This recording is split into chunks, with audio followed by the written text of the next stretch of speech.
Hi, it's Maggie the Irish Gypsy here to bring you your January 2018 mid-month general readings. Thank you so much for joining us here today, and welcome to any newcomers. I don't know if it's me today, but my hair looks like one giant puffball, mop head. So welcome everyone. I hope everyone's had a wonderful holiday season. Thank you for all your likes, shares, subscribes, for those of you who continue to take the time to send in your support, feedback, and comments. Always appreciated. Thank you so much. Please keep them coming. And as well, also a big thank you always to those of you who continue to keep me so busy with personal one-on-one readings, my regular clients and my new clients alike. It's always an honor and a pleasure to read for you. Thank you for allowing me the opportunity. And if any of you out there are interested in a personal one-on-one reading with me, and you haven't read with me before, or you have and you've forgotten the information, you can go to my YouTube channel's homepage, click on that About button for more information and details. And my contact info, you can also find my contact info attached to the description of every video that I post. It has my email address. You can feel free to email me there directly. I would be delighted to work with you. Turnaround time for personal readings is pretty quick because I do readings full-time, 5 to 6 days a week. It is what I do. So I'm always able to get back with you within the same day or the first 24 hours of your initial contact with more information. And scheduling can be anywhere from a few days if I get cancellations and reschedules, which I always do, upwards of a couple of weeks, but almost always within a 2-week period of time or so we can set up a reading for you live or recorded. So email me if you're interested. The 6 and 12-month overviews are pretty popular this time of year. You can do them any time of the year, but beginning of the year, a lot of people seem to like to purchase those for themselves or as gifts for friends and family. For those of you who are looking for just a quick answer or two to a quick question or two, you don't want the more traditional in-depth personal readings, you can also find me on the smartphone app Instantgo. To get a more immediate response if you have a decision you need to make pretty quickly, or there's a relationship or something you want to take a look at, you can choose the one question, one answer option, or you can open it up for a little reading via text, and they also have a video chat option, so check that out if you're so inclined. So this reading is for the air sign of Gemini, our twins, for January 2018 mid-month. So we're looking at the last couple of weeks of January. I am recording these in the second week of January 2018, the new year. So let's see what's in store for our twins, Gemini, the air sign of Gemini for January 2018. Make sure to check your rising and your moon sign videos as well for additional clarification. They may play out a little more predictively for you this time. Okay, Gemini. We have the 4 of Cups, followed by the 9 of Swords, and Strength, followed by the 7 of Pentacles. And from the bottom of the deck, your crowning card representing overall energy and advice for the last half of January 2018 is the Empress. Time being somewhat fluid, as I always say, because I don't think time is all that specific, somewhat specific, but the energies can, you know, start a little bit earlier for some of you, continue a little bit later for others of you, you know, which is also why we advise that you check your rising and your moon sign videos as well, because some of you this may resonate in one area of your life, some of you it may resonate in another area of your life. The details and specifics will vary, but the message and energy fundamentally remains the same. It looks like you guys are perhaps, Gemini, feeling a little bored or trapped perhaps by something in your life. It could just be your life in general, your day-to-day life in general. It could be you're having a hard time plugging back in after the holidays. Could be a job or work or career path or project for you, or it could even be a relationship. We find ourselves around the middle of January or so with the 4 of Cups and the 9 of Swords. So the 4 of Cups, water energy, is the element which governs the suit, and in the tarot, the energy of the suit is that watery energy of our emotions, feelings, and it also is the area of our life that includes relationships. So the 4 of Cups, I sometimes refer to it as the boredom ingratitude card. It can represent feeling not enthusiastic about what's going on in your life. You can see this man is reclining against a tree. He has these 3 beautiful goblets next to him, upright and full, and another one being offered to him almost as an opportunity or a gift of some kind, but he's not particularly interested or invested in either what he has or what's in front of him. So it can represent, Gemini, for a lot of you. You may be kind of finding yourself in the middle of January getting back into the groove of things, but not really feeling it. And again, for some of you, I mean, we have 2 major arcana cards, a cup, a swords, and a pentacles. So there's not a huge amount of one specific elemental energy. So for some of you, this could be a job or a career path that you're perhaps feeling bound by, or feeling like you're stuck in it and you're not all that plugged in, you're not all that enthusiastic about it, or a project of some kind. Some of you, it might be a relationship. Perhaps you've hit kind of one of those lulls in relationships. See, I mean, the energy never remains the same, right? Everything kind of goes up and down. But there's a sense of feeling that you're just not enjoying it anymore. The shine has worn off of something. This can sometimes point to, you know, again, some of you, it just may be having difficulty kind of plugging back into the day-to-day routine after the holidays. Because the cautionary advice that can accompany the 4 of Cups is be grateful for what you have, because there's never any guarantees in life, right? This can represent that what this individual has in his life is actually quite good, and there may be an opportunity being presented in front of him, but for some reason there's just not a lot of enthusiasm or gratitude for it. It's kind of like the shine has worn off. So cautionary advice: make sure before you make any major spontaneous impulsive life-changing decisions that you kind of ask yourself if I'm just going through one of those kind of lull, boring kind of times in your life, and it will pass, or if I'm actually in something I need to explore, perhaps what my options are for getting out. Now the 4 of Cups is clarified and accompanied by the 9 of Swords. So here we have air energy, which is the element which governs swords. This is cerebral energy. It's all about what goes on up in our head, mental, intellectual, cerebral energy, all about how we think, what our belief system is, what we think about things, and how that affects the way that we communicate and relate with the world around us and people in the world as well. It's about truth, illumination, higher education, learning, you know, all about what goes on up in our heads. The 9 of Swords, I don't like seeing this card at any time for anyone because it represents too much anxiety, fear, doubt, stress, feeling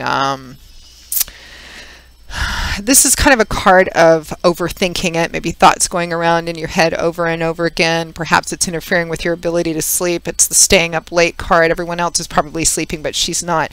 She's sitting up in bed, completely consumed, completely focused on whatever the source of her stress, anxiety, and worry is. Now, the source of it may be valid, but the 9 of Swords comes up when we're usually pre-writing the script for a future which hasn't played out yet. And it can represent that you are making things out to be much worse in your mind than the reality of the actual situation reflects.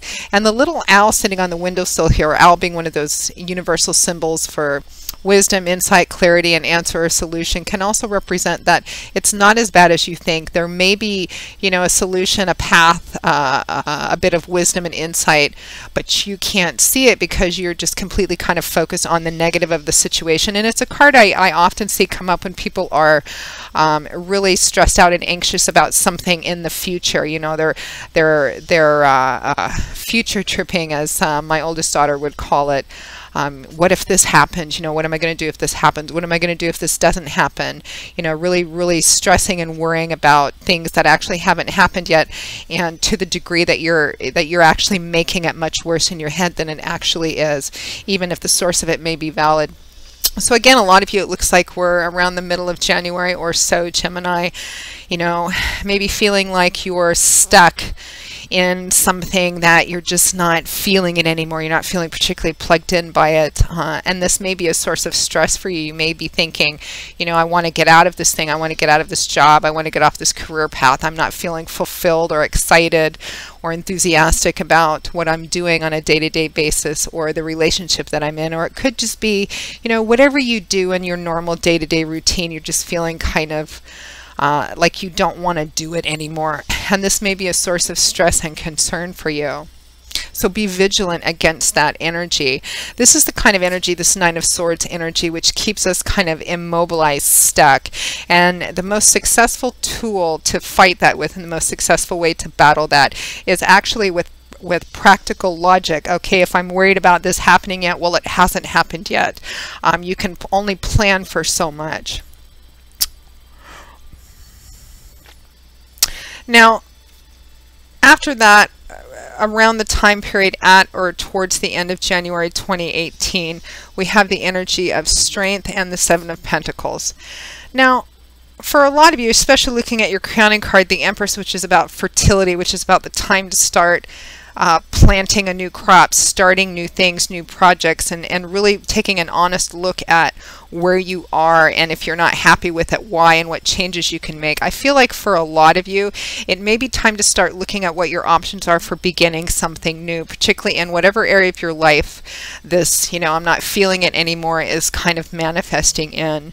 The Seven of Pentacles, Pentacles is earth energy, and in the tarot, the energy of this suit usually manifests in the earthly, concrete, tangible area of our life in practical ways, with things we can often see and touch and feel, like money, finances, property, resources, assets, job, etc. Those tangible day-to-day life sort of things, or they can represent in other areas of our life, tangible results of the efforts we put into things.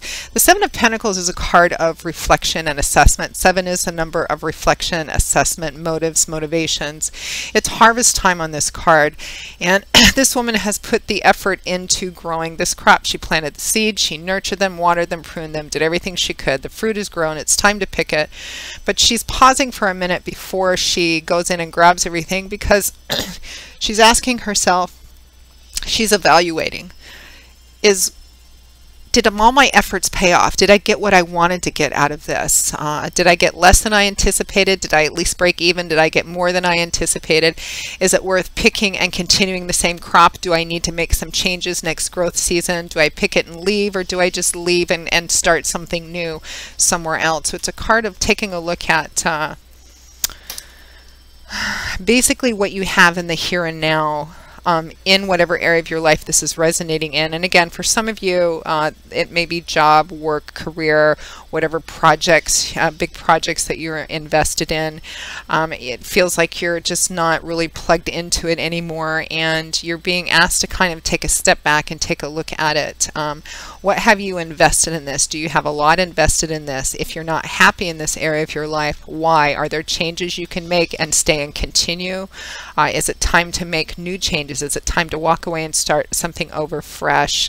It's your advice is to take a step back and reflect and contemplate on what you have, what you've put into it, and if it's worth continuing to invest in. Now, over it, actually that was the clarifying card for strength. Strength is a card that represents a kind of a wrestling with your demons card. It's a card about facing your fears, your doubts, your insecurities, your anxieties. Remember, we have all of this fear and anxiety, too much of that. We're overthinking things. We're being asked to reflect and assess, but we're not being asked to overthink and to obsess about it. It's about taking a practical look at what you have in the area of your life this is resonating in, and look in a practical way at what you've invested in it, and ask yourself, is it worth continuing to invest in? What I have actually quite good? And I'm just maybe going through those periods that, we all go through, where there's kind of a lull and you're not feeling entirely enthusiastic about what you're involved in, whether it's work, or career, or job, or a relationship. Strength is actually facing your fears, your doubts, your insecurities. It's about having the courage and the strength and the honesty to self-analyze and take a good, honest, humble look at yourself and recognize your fears for what they are. Some of them may or may not be valid, and if there's changes you can make, or maybe bad decisions or habits or patterns that you've fallen into, how can you work to change those? It's about facing those head-on, walking through them, dealing with what you're able to deal with, and embracing yourself at the end of it. It takes a lot of strength and courage to do that.